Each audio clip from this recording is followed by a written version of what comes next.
EU defence ministers meeting in Sweden negotiate proposals to provide Ukraine with €1 billion worth of ammunition as soon as possible. People take to the streets in France for a second consecutive day of protests against pension reform proposals, spurred on by International Women's Day. Keeping Ukraine armed with Western weapons is the issue dominating talks among EU defence ministers meeting in Sweden. They are considering plans to supply Kyiv with €1 billion worth of ammunition from member states' own stockpiles and placing joint orders for more. The EU Commission is pushing for a speedy decision. The issue is how to provide the ammunition that Ukraine needs to continue defending. I presented a proposal the ministers will discuss. The proposal has been built together with the External Action Service, with the European Defence Agency, which I have the honour to chair, and the Commission. Separately at the meeting, Ukraine's defence minister denied his country was involved in sabotaging the Nord Stream pipeline. For me, it's a little bit strange story because this story is nothing with us. And I think that investigation of official authorities will describe every details, because it's like a compliment for our special forces, but this is not our activity. EU officials hope a firm plan on jointly supplying ammunition to Ukraine can be confirmed before a foreign ministers meeting on March 20th.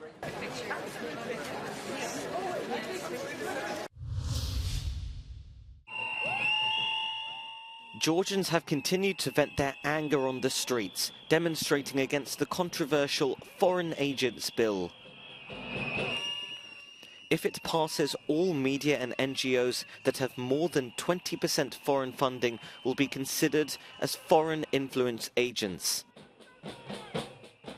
It's similar to a law passed in Russia in 2012, which was used to clamp down on civic society. On Tuesday, the bill passed its first legislative hurdle, leading to violent protests outside Parliament. Authorities made 60 arrests in total. Despite the ruling party, Georgian Dream, stating that the country's Western course is unchangeable and that they plan to send the bill to Venice Commission, many in Georgia doubt that the country's Western aspirations are safe. That is why they plan to continue protesting until the parliament withdraws the law. The Georgian people are afraid and concerned that the historical choice to be the part of the European Union is in jeopardy. This prompted thousands of people to march into the streets during the parliamentary discussion of the bill. French unions are keeping up the pressure on the streets against the government's pension reform to raise the minimum retirement age from 62 to 64. Wednesday is International Women's Rights Day. It's brought many out in protest over a host of issues, with the leader of the hard-left France Unbound party arguing that women will be disproportionately affected by the proposed pension reform. Nous sommes à nouveau à un moment où la journée du 8 mars correspond à une lutte d'ensemble de notre peuple. Le droit à la retraite et le refus de la retraite à 64 ans, sachant que celles qui vont payer le plus cher cette réforme, ce sont les femmes. In Paris, students have blocked the entrance gates of the prestigious University of Political Sciences. On sait que les femmes aujourd'hui sont beaucoup plus concernées par des carrières hachées et que de ce fait, elles seront d'autant plus discriminées par cette réforme parce qu'elle défavorise les carrières hachées. Et on a même un ministre qui l'a reconnu. Enfin, même le gouvernement a acté le fait que c'était pénalisant pour les femmes. Donc c'est particulièrement important de le mettre en exergue aujourd'hui. For the second time now, the strike has gravely affected rail traffic. In Paris, only 1 out of every 3 domestic trains has left the Gare de Lyon terminus station.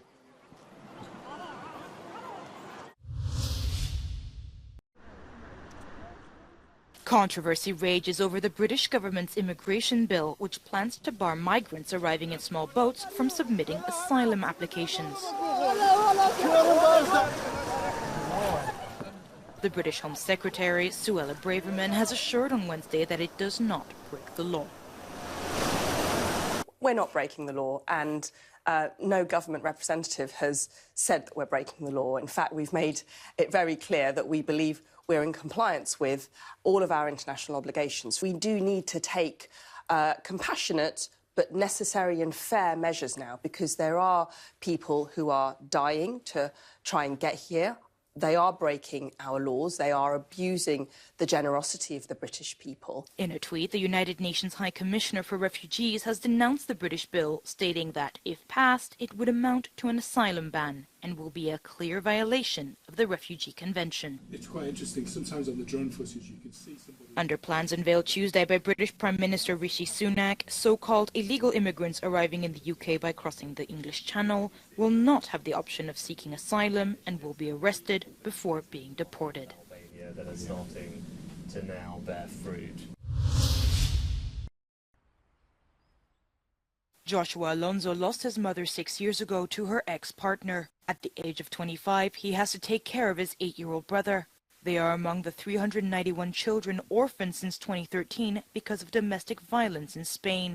The latest is a 6-year-old boy whose mother was murdered on the 3rd of March in Zaragoza. Cuando escucho cualquier noticia sobre violencia de género, y sobre todo las que hay huérfanos y huérfanas de la violencia de género, me pregunto si se estarán haciendo las cosas como deben de hacerse, ¿no? Si están siendo protegidos esos niños y esas niñas. Joshua now works with children to break down gender stereotypes and also fights for the rights of orphaned children, the forgotten victims of sexist violence. Los grandes olvidados, porque no pueden alzar la voz.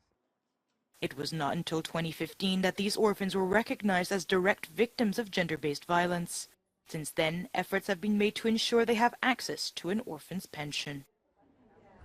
Lo más importante es que consigamos que el desarrollo personal, emocional, sobre todo educativo, ¿no? Y la autonomía futura de estos niños y niñas se vea afectada lo menos posible, ¿no? Es decir, que no pudimos proteger a sus madres, pero sí tenemos una responsabilidad social de que estas personas no sean pobres.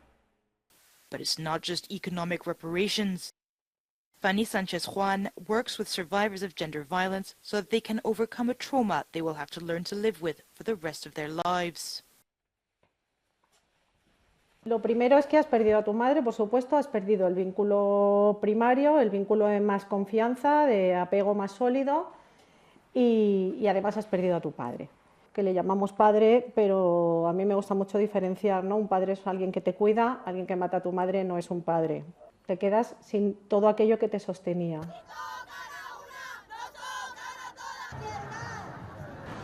El movimiento feminista regresa otro año más a las calles para exigir el fin de la violencia machista, pero pese a todos los esfuerzos, este ha sido un inicio de año dramático. 2023 deja ya 10 mujeres asesinadas y 14 menores huérfanos por la violencia de género. En Madrid, Jaime Velázquez, Euronews.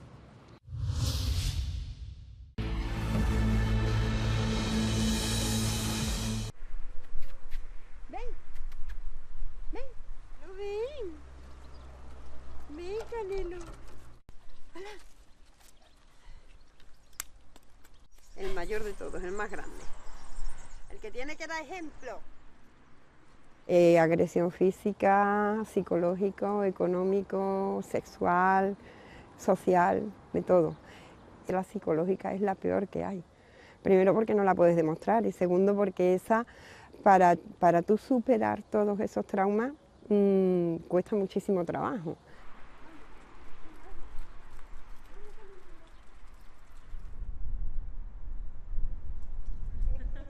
Porque vamos a poner la tienda como porque mi nieta...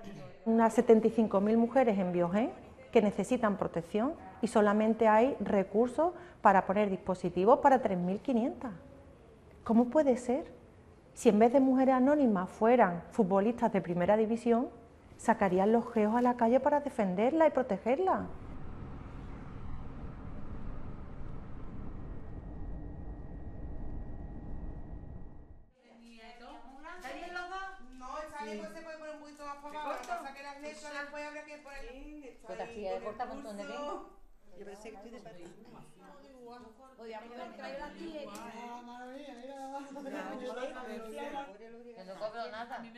Me he tenido que levantar de la cama cuando una compañera a las 2 o las 3 de la mañana me ha llamado con un ataque de ansiedad porque al día siguiente tenía lo que es un juicio con su agresor y la verdad lo han pasado bastante mal, con ansiedad, una crisis de miedo, sudoración.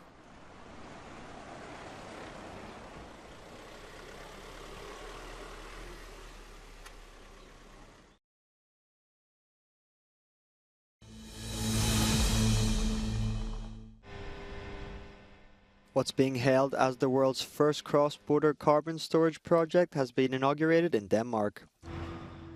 It will initially lead to the burning of 1.5 million tons of the greenhouse gas in a reservoir almost 2 kilometers below the floor of the North Sea.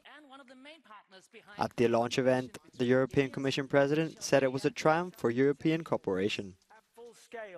This is a story worth sharing.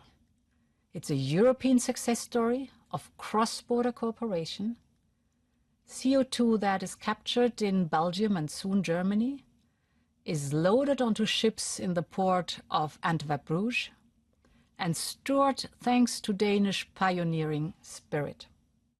The UN's climate change panel has also backed carbon capturing as integral to solutions combating global warming. But critics say it's a short-term solution to a long-term problem and that it will undermine efforts to end the use of fossil fuels.